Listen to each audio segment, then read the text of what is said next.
So I've put a title on here about smart energy and metering. I don't know how to pitch this because I'm afraid I'm a bit of a techie. Do you want to go to the next slide? And what this is all about is really the company I work for at the moment is the central body, which is the monopoly that actually provides all the technology behind energy in the UK.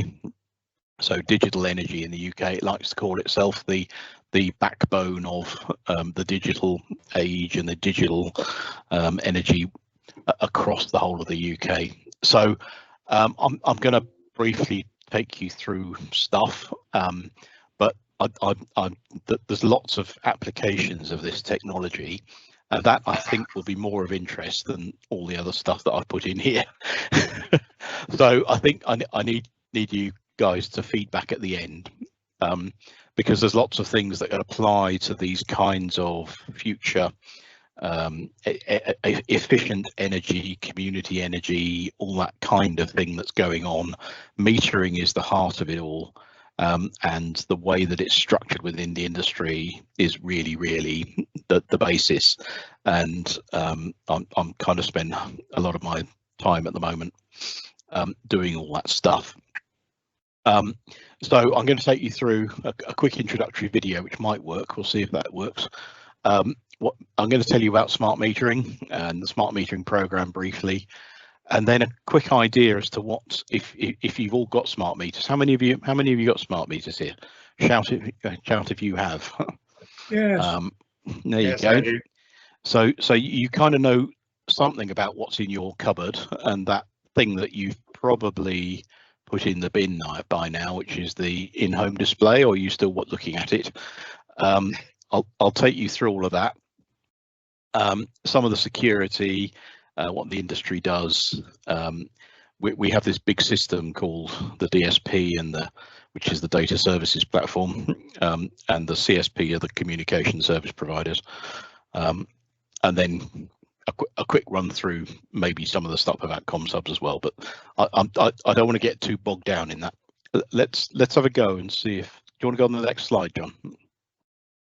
Oh, quick slide about me. As I say, I'm a bit of an old engineer. So I used to do aerospace stuff. I used to design safety critical systems for warships. That's a double-ended ferry in Sydney. Every Chinook you see go over has got my kit on it that I designed, and a lot of that in those days was all about. So the ECU on your car, I was kind of working on that in the 80s, and they've taken the technology of that and turned it into what you see on cars. I've done work in ERPs, finance systems, plus I still support RAF Benson's flight simulation facility, work with some airlines, and I've done smart metering for the last 10 years really. So quick idea about me. So on to the next slide, John, which I think is the video. Can you hear this? Yes. Good. Okay. I'll leave it run.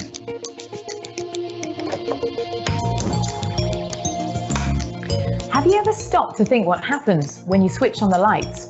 They just work, right? Well, there's actually a lot more going on than you might think.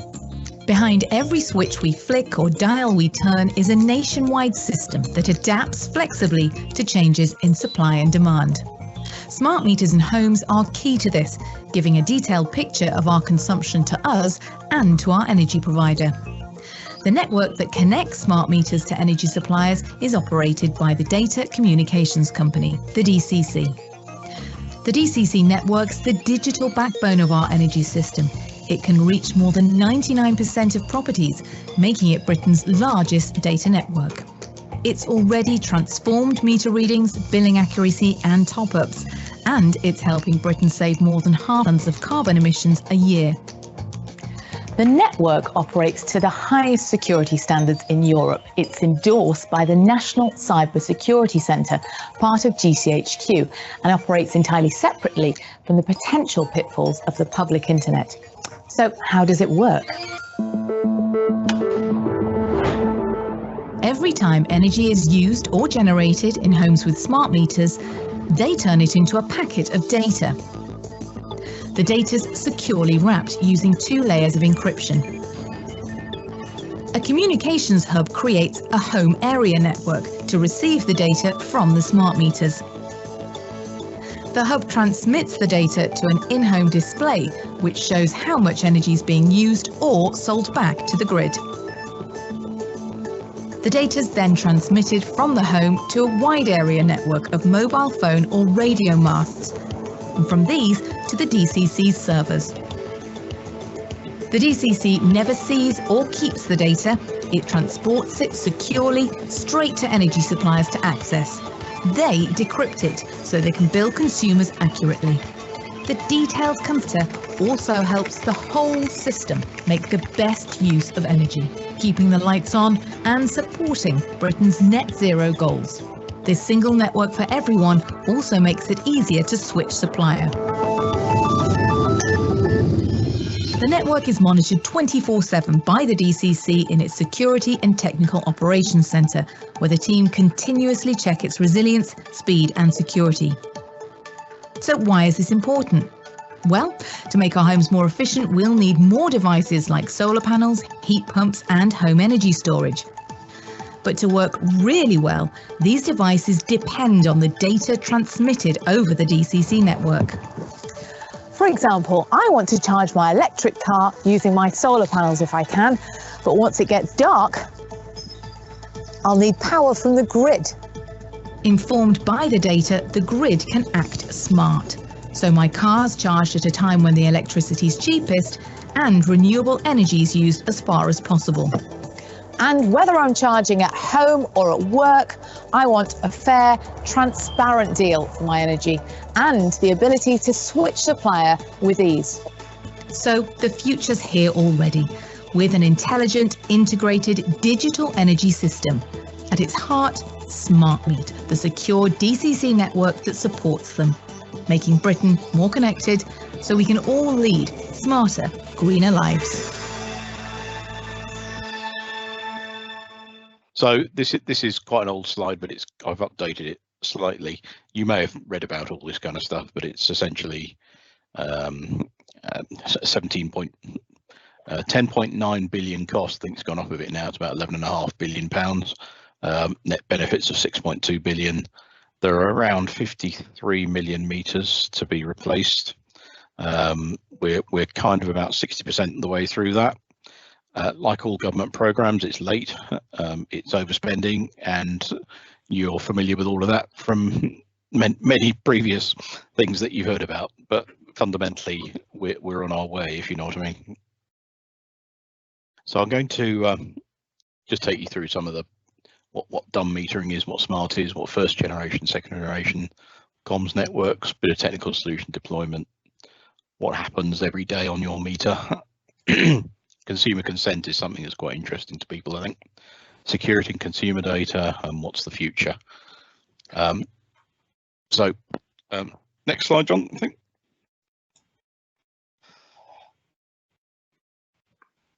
So you'll all remember these ones. Good old-fashioned twirly things that measured things in kilowatt hours for electricity, single rates, and then some of you may have seen dual rate ones where you've got 2 registers for a day rate and overnight rate, economy 7 type tariffs. Go on to the next slide. And gas meters, you've probably seen those as well. There's kind of a bellows going on in the good old fashioned ones. As the bellows move backwards and forwards, it's all regulated using an 80 millibar regulator. There's then a guess made at what the calorific value is of each meter cube that goes into your house of gas.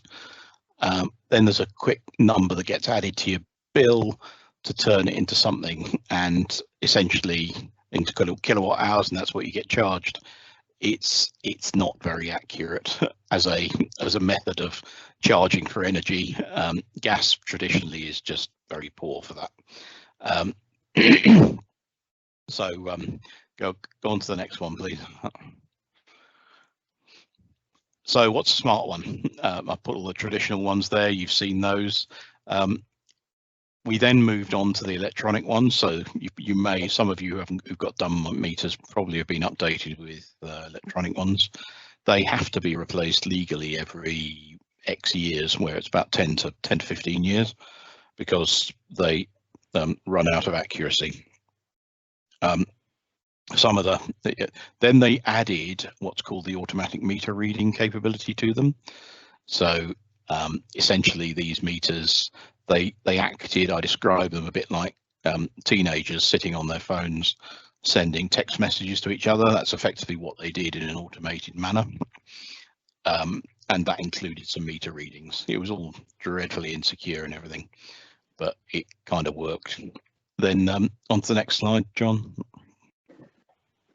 We then had what's called the early days of SMART, which was the advanced digital meters.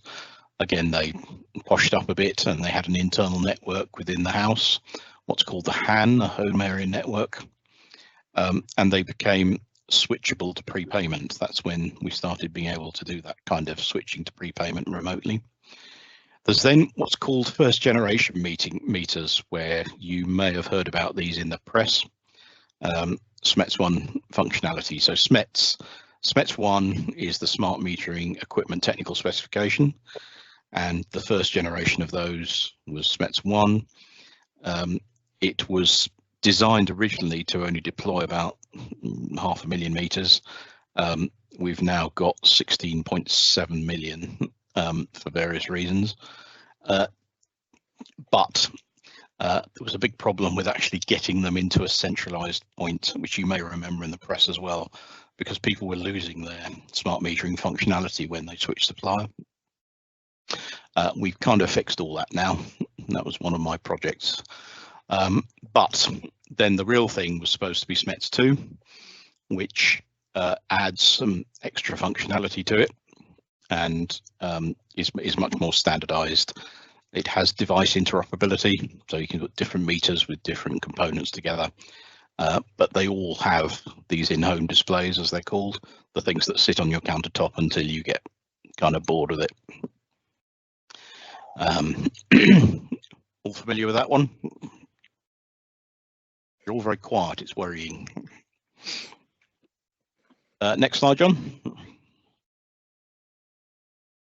So this is SMETS 1, which was specification issued in 2012, update in 2014, and it's a 59-page document. It's not very detailed and involves these four main devices: the electricity meter for import and export. So that's the other thing that was introduced with all of this, is the ability to measure export of electricity as well as import.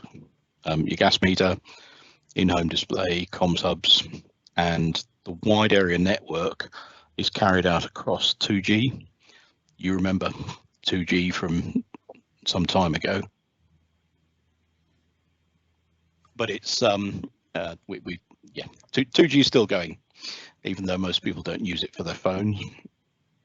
And there's a home area network across what's called Zigbee, which is an Internet of Things technology for communicating between devices in a relatively small area. The whole systems are remotely switchable between credit and prepayment. So if you're a person that goes into bad amounts of credit with your supplier, they can switch you to prepayment without having to send a guy out to do anything. And all of this was deployed by energy suppliers, as you probably are aware, because they keep phoning you up trying to install equipment for you. Next slide, John. SMETS 2 was 2014, and there's been a continuous addition to this ever since. We're on version 5.3 or something now of SMETS 2. It's a much more detailed specification, 126 pages, different types of electricity meter, load controllers. So these are things that switch on things like your charging to your car or any other types of things that are in your house.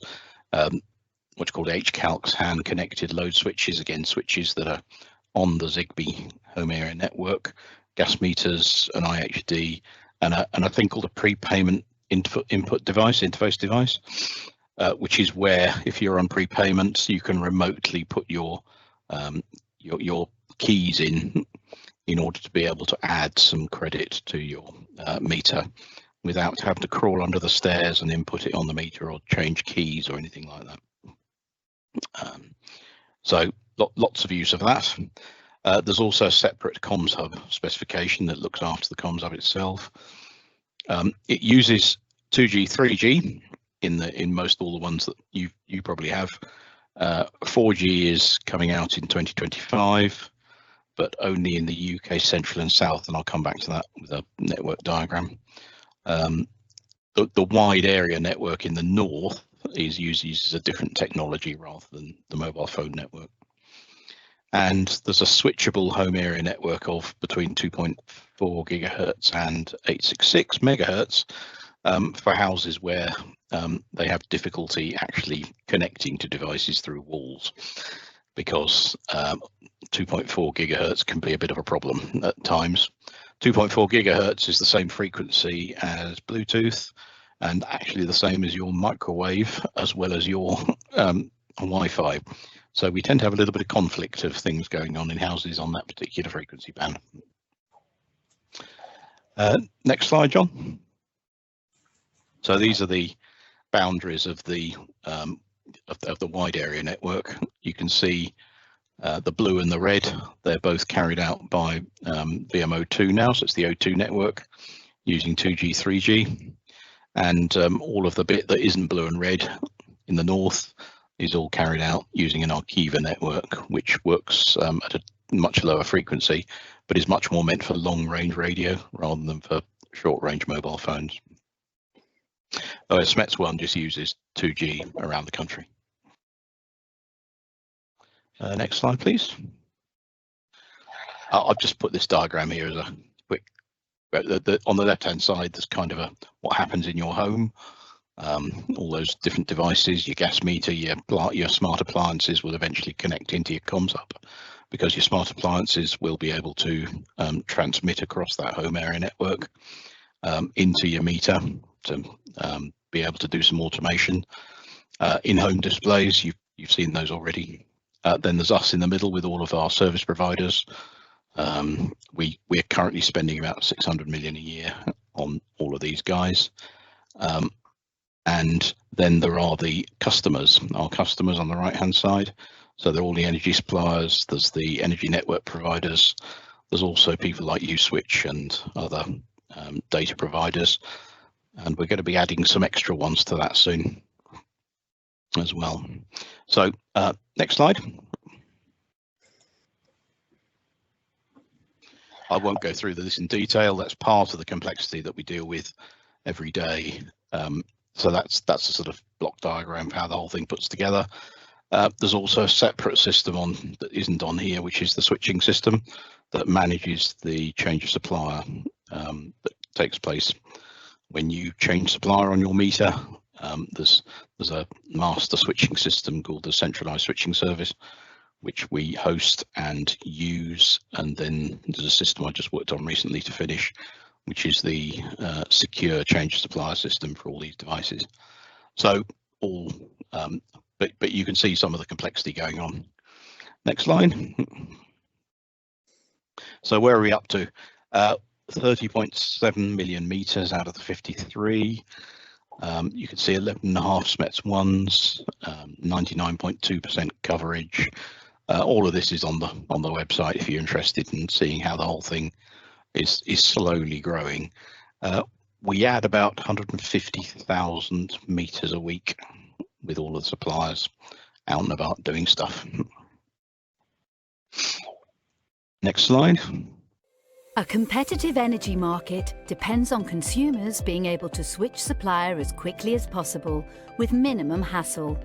Currently, it takes up to 3 weeks to switch your energy supply. Many people find that the process is complicated, too slow, and too often goes wrong. Working with the energy regulator Ofgem, the data communications company is getting ready to change all that. We're delivering the next groundbreaking change in the energy market, which will enable faster and more reliable switching, so consumers will be able to successfully switch their energy supply the very next day. The new centralised switching service we're delivering will be efficient and reliable and will link up smoothly not just with the energy suppliers but other organisations involved, such as switching websites and organisations handling all the switching data, which adds up to billions of messages. The data communications company will be pivotal in managing them all and coordinating everything. More importantly, the centralised switching service will transform consumers' experience of switching, put the power in their hands and give them greater choice with the confidence to exercise it and get the best deal. All of which helps keep the energy market competitive. To find out more on the switching programme, go to smartdcc.co.uk/switching.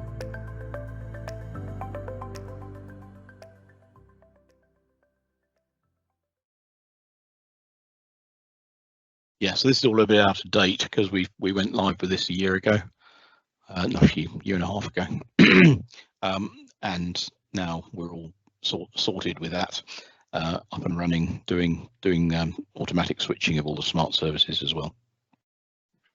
So just to take you through some of the basics, which we've been through, you can see there's your electric meter, and on top of that is this comms hub, and we own that comms hub and we manage it.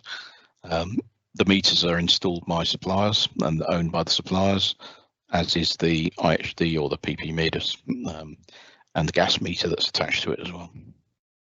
So that's the basic metering set that probably most of you or many of you have. Next slide. Again, this is kind of a block diagram about the whole thing, how the whole thing works. Essentially, the comms hub on the left-hand side here, you can see there's a WAN interface that goes to the wide area network. There's a comms hub function, and there's then the HAN, the home area network interface. Then the home area network interface goes to all of these other devices that are connected, and eventually will also include things like your smart devices. Your oven will be telling your pressure cooker that this is going to happen next, etc. And also there's a thing called a gas proxy function, and I'll come back to that, I think, in the next slide. No, I'll come back to when I go to the gas meter. So quick view of electricity meters. Obviously measures in kilowatt hours.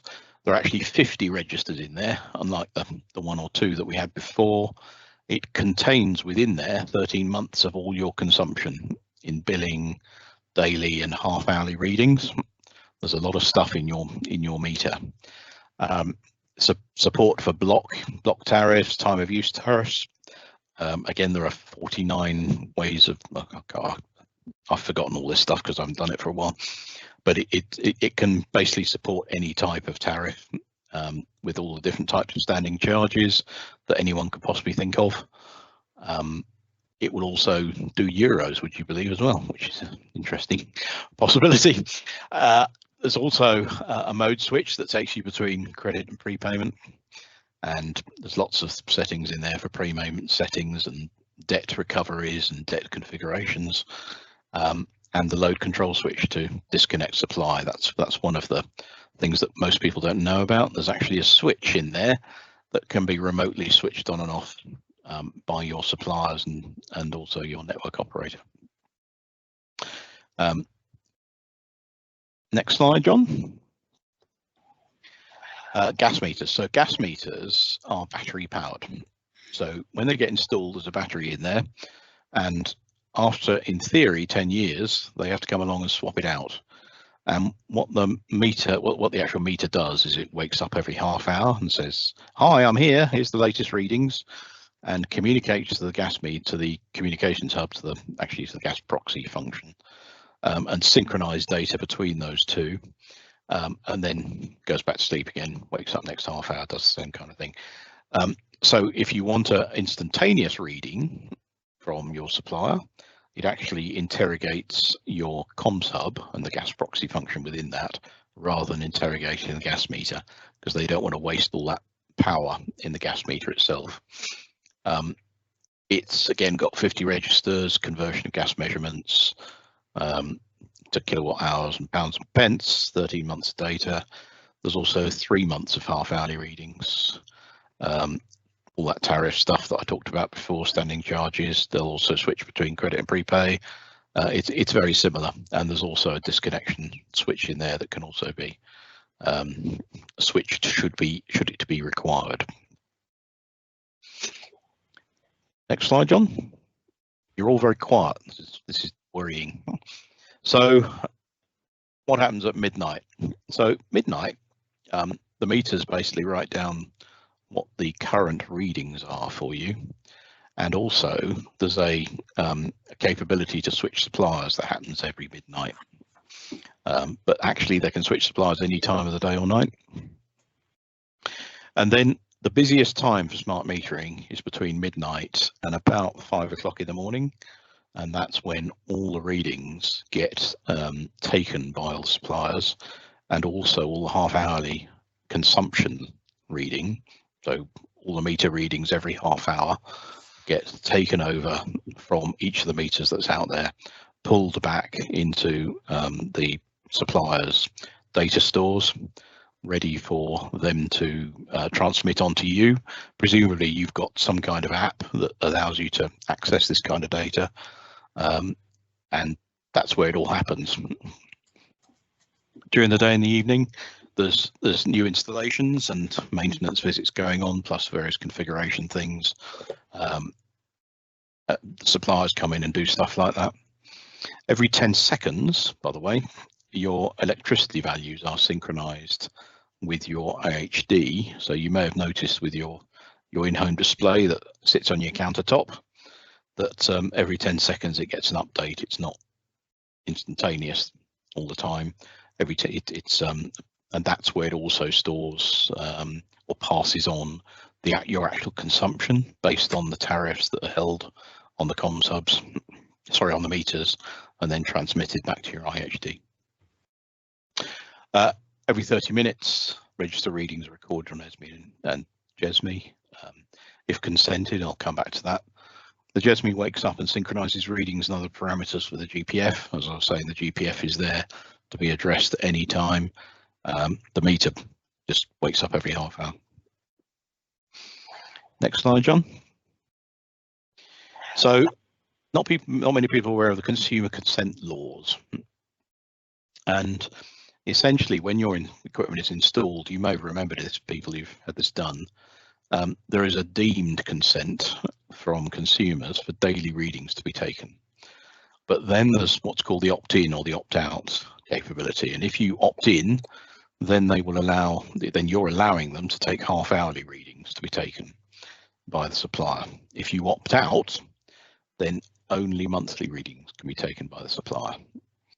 So if you're sensitive about your consumption and how that's going to be used, there's this law in place that allows you to opt in and opt out.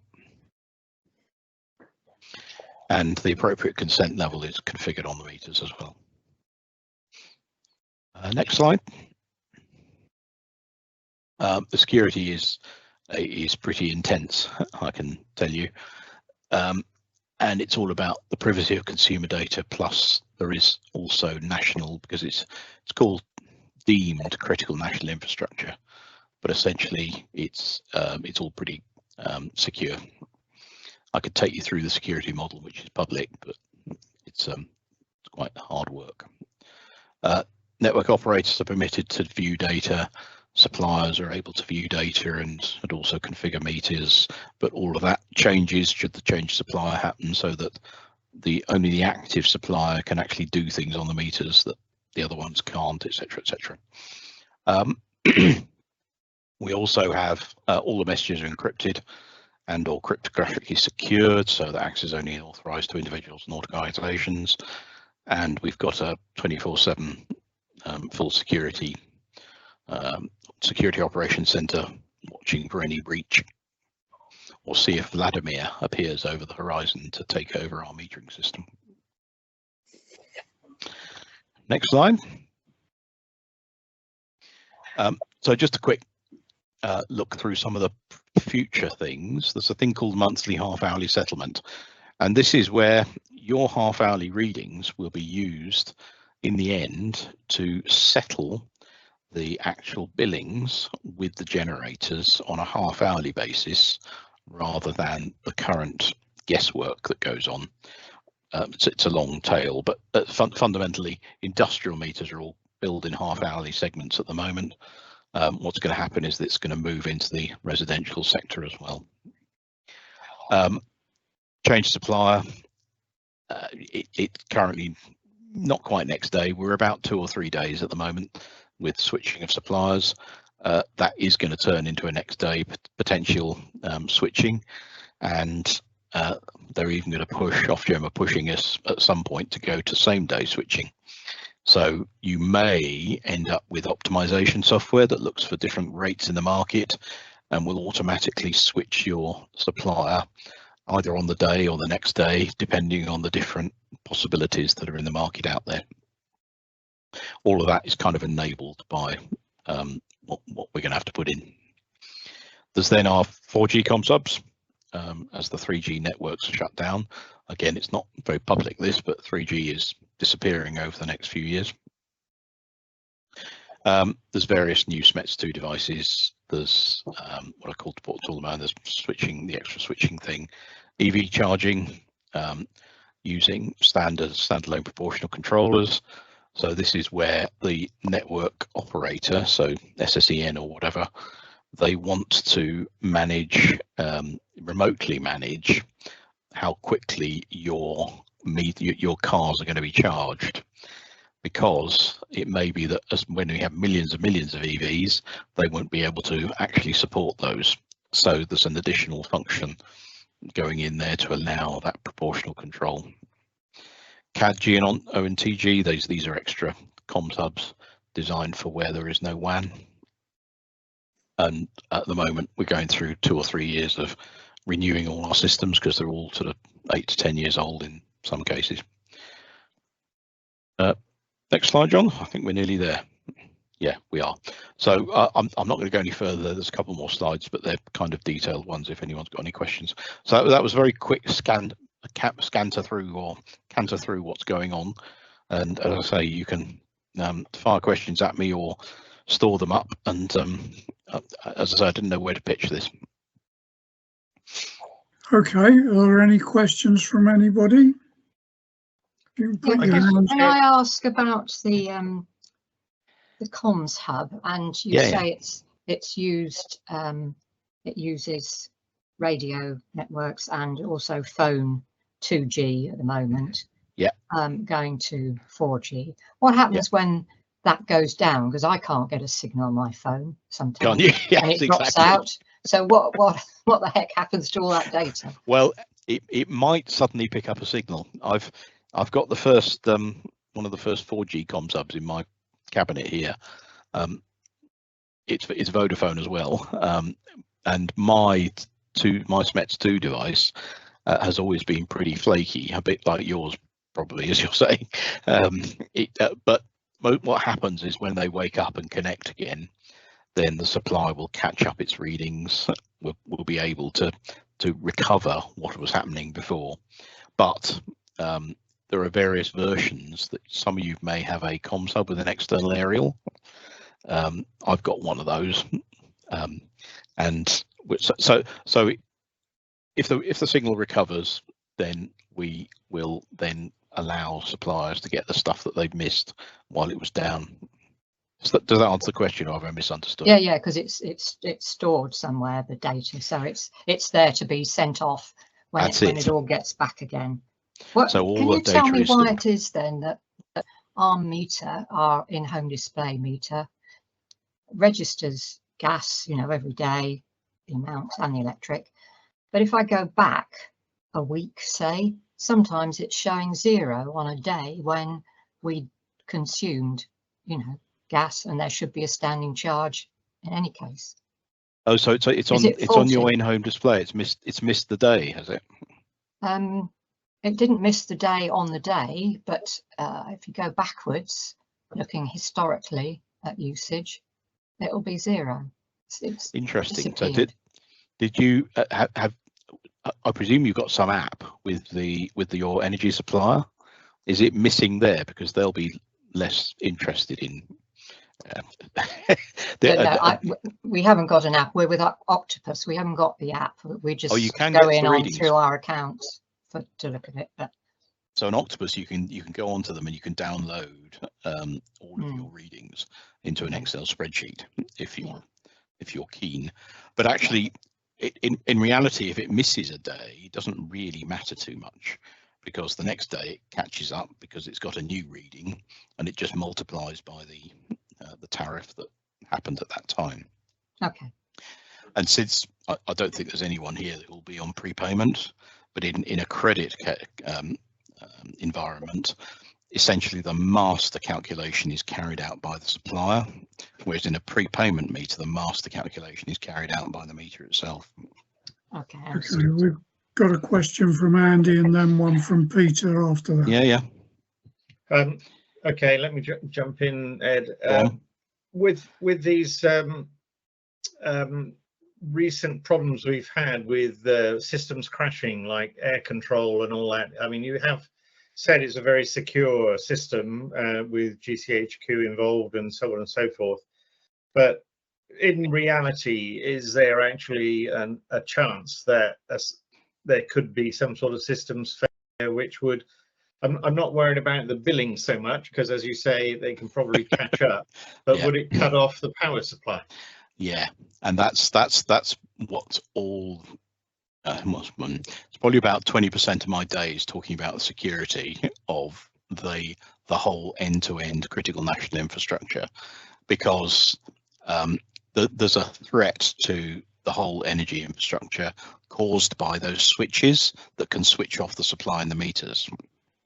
So you may remember in America there was a time when the whole of the East Coast went out because one area of the East Coast flipped in a high load situation, and that meant it rippled all down the East Coast of America.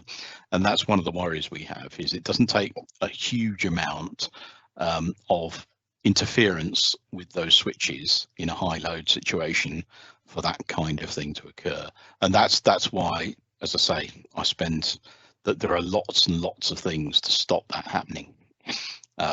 But there's still a possibility. Yeah. Okay. I don't want to worry or anything, but because it's quite. But that's caused a lot of complexity. But what it is because each meter, when it's in prepayment mode, obviously you run out of credit, it's going to switch off the supply. That's why it's there. Okay, over Sorry, to Peter.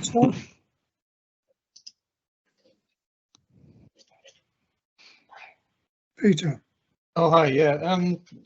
Is it interested you mentioned the gas meters, the old ones weren't very accurate, converting gas to kilowatt hours.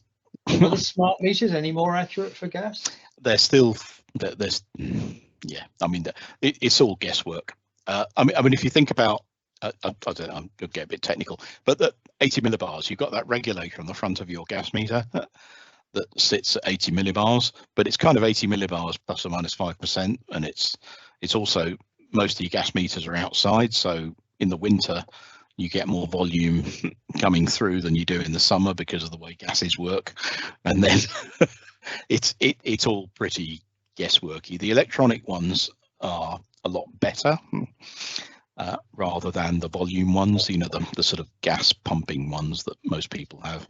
But a lot of the modern ones are using sound waves to detect gas movement. But it's not an accurate thing. And fundamentally, gas is kind of a dying fuel as far as Ofgem and DESNZ are concerned. So they're not really investing a lot in it to try and do anything about it. Does that kind of answer your question? Or?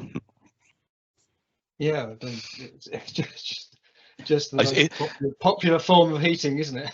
And it's inaccurately measured. You're all going to be on heat pumps next week. You know that. Yes.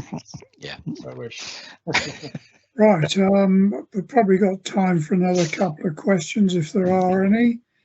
Has anybody got the question? Oh, we have someone with their hand up. Let me see who that is. I still can't see who it is. No, I think it's disappeared again. Anyway, I'm very open to questions, and if you want to talk about this kind of stuff, and I can go down various routes if you have particular questions. Obviously, one of the things that really interests me is community energy and how that's going to work, because that is all about metering and how you meter, how you actually work as a community energy provider outside of the normal supplier network, and that's something that I think we will need to look at as a community in the future. Okay, Sarah Lewis has a question.